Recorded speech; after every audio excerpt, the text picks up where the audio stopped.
Hello class 11 welcome to our channel learn academy. आज हम पढ़ने जा रहे हैं कंप्यूटर साइंस सब्जेक्ट का आपका फर्स्ट चैप्टर जिसका नाम है कंप्यूटर सिस्टम एंड ऑर्गेनाइजेशन। तो let's start. What is computer? According to this definition, computer जो है आपका डाटा लेगा आपसे, उसको प्रोसेस कराएगा और एक डिजायर्ड आउटपुट आपको देगा।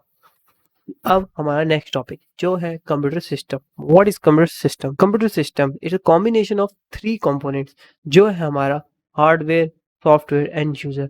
हार्डवेयर बेसिकली हमारे मशीन का हार्ड, जो हमारी कंप्यूटर मशीन होती है। सॉफ्टवेयर, जो सॉफ्टवेयर होता है मतलब कि एक तरह से interface between user and hardware, जो यूजर से इनपुट डाटा लेता है और हार्डवेयर को देता है फॉर प्रोसेसिंग, और हार्डवेयर भी प्रोसेस होने के बाद अपना आउटपुट सॉफ्टवेयर को देगा ताकि वो यूजर को शो। यही होता है हमारा पूरा फ्लो। इसी के साथ कंप्यूटर सिस्टम हमारा पूरा बनता है।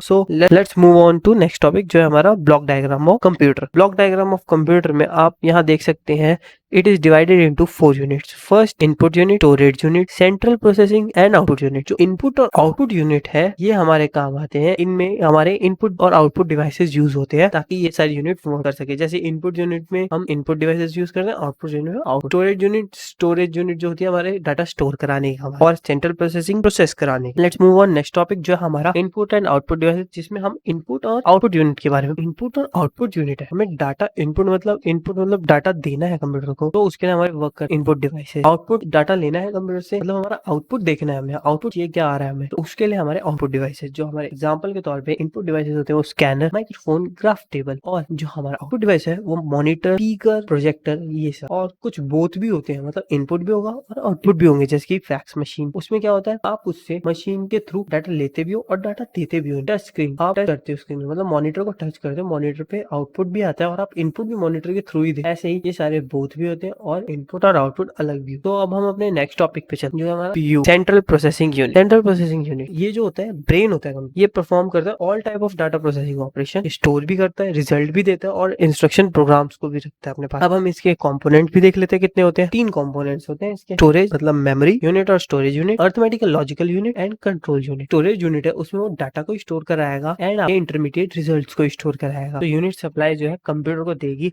मतलब कि इसमें मेन मेमोरी, प्राइमरी मेमोरी, ये सब आते हैं हमारी स्टोरेज यूनिट के अंदर। देन हम जाते हैं अरिथमेटिकल एंड लॉजिकल। अरिथमेटिक है, अरिथमेटिकल यूनिट होल्ड करती है हमारे अरिथमेटिकल ऑपरेशंस को, जैसे कि एडिशन, डिवीजन, सब्ट्रैक्शन, ये सारे होते हैं एक्सेट्रा। और लॉजिकल यूनिट जैसे कि हमारे कंपैरिजन, कंपेयरिंग, मर्जिंग, ये सारे ऑपरेशंस को हमारे देखिए। कंट्रोल यूनिट का एज सच एक्चुअल पार्ट नहीं होता किसी भी ऑपरेशन के ऊपर, बट ये कंट्रोल करती है हर ऑपरेशंस के पार्ट्स को, कोऑर्डिनेशंस में भी हेल्प करती है। Let's move on to next topic जो है हमारा मेमोरी। मेमोरी जो है एक तरह से मेन भी टॉपिक है। जो हमारे कंप्यूटर में मेमोरी होती है वो बहुत इंपॉर्टेंट रोल प्ले करती है। मतलब कि मेमोरी भी डिवाइड होती है 2 पार्ट्स में, primary memory and secondary memory. पहले ये देखते हैं फिर हम आगे बढ़ेंगे। So let's move on to primary memory. Primary memory जो होती है इंस्ट्रक्शंस को होल्ड करती है जब तक कंप्यूटर काम करता है। जब कंप्यूटर की पावर ऑफ हो जाती है कम, तो वो मेमोरी बंद हो जाती है। मतलब कि ये जब पावर आएगी दोबारा यूज कर सकते हैं। ये मेमोरी फास्ट होती है बट रजिस्टर जितनी फास्ट नहीं होती है, सेमीकंडक्टर से मेड होती है। और बेसिकली 2 टाइप की होती है, सब कैटेगरी है इसकी, RAM and ROM. Let's move on to RAM and रोम।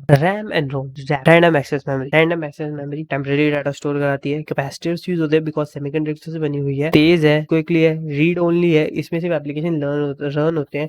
जैसे ही इलेक्ट्रिसिटी चली जाती है तो इसमें भी डाटा लॉस हो जाता है, इसमें डाटा स्टोर नहीं होता। रोम, रीड ओनली मेमोरी, इसमें डाटा परमानेंटली स्टोर हो जाता है पर डिलीट नहीं हो सकता। इसलिए कुछ सेट ऑफ इंस्ट्रक्शंस जो हमारे कंप्यूटर के लिए एसेंशियल होते हैं स्टार्टअप के दौरान, वो सारे के सारे हम रोम में सेव करके रखते हैं। जब भी हम अपना कंप्यूटर ऑन करते हैं तो कुछ इंस्ट्रक्शंस रन होती हैं, वो हमारी रोम के अंदर ही सेव होती है और कहीं नहीं, बिकॉज ये इनिशियल बूट के काम आता है सबसे ज्यादा। तो इतना ही था इनमें। सो let's move on next topic जो है हमारा सेकेंडरी मेमोरी एक तरह से एक्सटर्नल मेमोरी भी कह सकते हो, नॉन वोलेटाइल, फ्लो होता है हमारा मेन मेमोरी से। और इसमें जो है सीपीयू का डायरेक्ट एक्सेस नहीं कर सकता सीपीयू को इसे इंच मेमोरी को एक्सेस करने के लिए पहले इसका जो डाटा चाहिए सेकेंडरी मेमोरी का वो मेन मेमोरी में ट्रांसफर होगा, फिर वो सीपीयू एक्सेस करता है। एग्जांपल के तौर पे आप अपनी हार्ड डिस्क ले सकते हो, अपना एसएसडी, कोई भी आप हार्ड डिस्क, डीवीडी डिस्क कुछ भी ले सकते हो। ये हो गया सेकेंडरी डिवाइसेस। नेक्स्ट टॉपिक जो है हमारा मेमोरी यूनिट। तो मेमोरी जो है वो एक अमाउंट तक स्टोर होती है स्टोरेज यूनिट में। सो जो कैपेसिटी है वो टर्म्स में होती है बाइट के।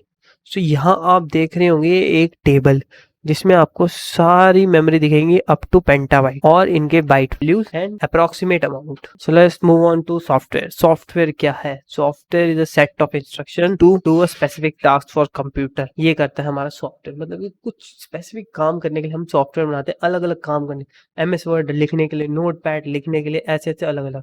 सिस्टम सॉफ्टवेयर कौन कौन से होते हैं? ऑपरेटिंग सिस्टम, यूटिलिटी प्रोग्राम और डेवलपमेंट सॉफ्टवेयर। एप्लीकेशन सॉफ्टवेयर कौन से होते हैं? MS वर्ड, ये सारे हमने बनाए हैं ना, तो ये हो गया हमारे application software. Next move on to system software. System software कौन कौन से होते हैं? जो ऑपरेशन काम करते हैं हमारा सिस्टम से इंटरेक्ट करने के लिए, सारे होते हैं हमारे सिस्टम सॉफ्टवेयर, ताकि हम हार्डवेयर को ऑपरेशन हार्डवेयर में परफॉर्म कर सके।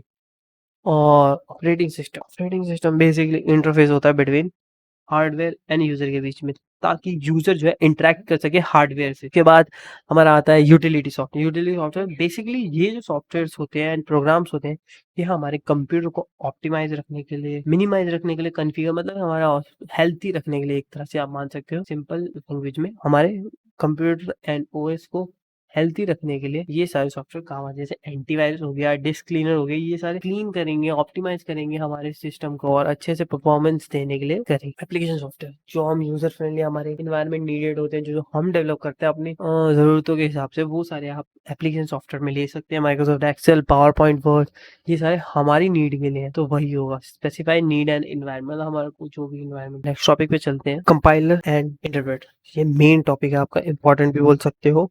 बेसिकली कंपाइलर एंड इंटरप्रेटर होते क्या है? ये दोनों ही ट्रांसलेटर होते हैं, जो आपकी हाई लेवल लैंग्वेज को लो लेवल में कन्वर्ट करते हैं, ताकि मशीन अंडरस्टैंड कर सके। यही सो पहले हम चलते हैं, पढ़ते हैं कंपाइलर को, फिर हम चलेंगे इंटरप्रेटर। पहले कंपाइलर क्या होता है? कंपाइलर ट्रांसलेटर ही होता है, जो आपके एंटायर प्रोग्राम को एक ही बार में एग्जीक्यूट करा देता है। इसमें एक ऑब्जेक्ट कोड जनरेट होता है, फिर आपका डिजायर्ड आउटपुट आपको मिलता है। जो आपकी कंडीशनल स्टेटमेंट होती है, व्हाइल लूप, इफ, एल्स, ये सारे जल्दी रन होते हैं, फास्ट रन होते हैं।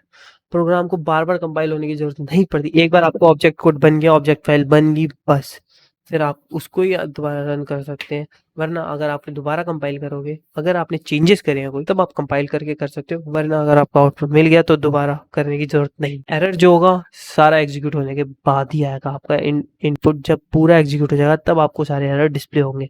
मेमोरी रिक्वायरमेंट इसमें ज्यादा होती है, क्योंकि ऑब्जेक्ट कोड जनरेट हो रहा है। ये होता है हमारा पूरा पूरा कंपाइलर। बेसिकली कंपाइलर भी ज्यादा। Let's move on to interpreter. Interpreter जो है आपका सिंगल सेट ऑफ इंस्ट्रक्शन है, मतलब एक एक लाइन आप टाइप करोगे, उसको वो स्कैन कर एग्जीक्यूट करता रहेगा, एरर बता रहेगा इस लाइन पे, मतलब कि आप कोड लिख रहे होगे, उसी टाइम आपको एरर मिल जाएगा। आपको ये होता है, इसमें कोई ऑब्जेक्ट कोड भी जनरेट नहीं होता, बट कंडीशनल स्टेटमेंट्स होती है। कैसे? क्योंकि जब आप एक एक लाइन लिख रहे हो, वो एक एक लाइन स्कैन कर रहा है ना, इकट्ठे स्कैन करके आपको आपका लूप थोड़ा ना बता देगा पूरा का पूरा कि कितना चलेगा, क्या चलेगा, वही इसलिए इसमें स्लो होता है। हायर लेवल लैंग्वेज को लोअर लेवल लैंग्वेज में कन्वर्ट करा जाता है इसमें हर टाइम, क्योंकि एक एक लाइन कर रहा है ना वो। मेमोरी रिक्वायरमेंट लेस है, क्योंकि कोई ऑब्जेक्ट कोड नहीं बनता, इसलिए एक बार आपका पूरा का पूरा एक एक लाइन कर, एक एक कर करके उसने आपका पूरी फाइल स्कैन मार चुका है वो। अब आपको डायरेक्ट आपका आउटपुट ही देगा। आज का जो हमारा लेसन था वो यहीं तक ही, लेक्चर 1 खत्म। बाकी के जो आपके टॉपिक्स हैं वो हम अपने लेक्चर 2 में देखेंगे। और अगर आपको कोई डाउट हो या इस चैप्टर से रिलेटेड, तो आप कमेंट कर सकते हैं, कमेंट बिलो।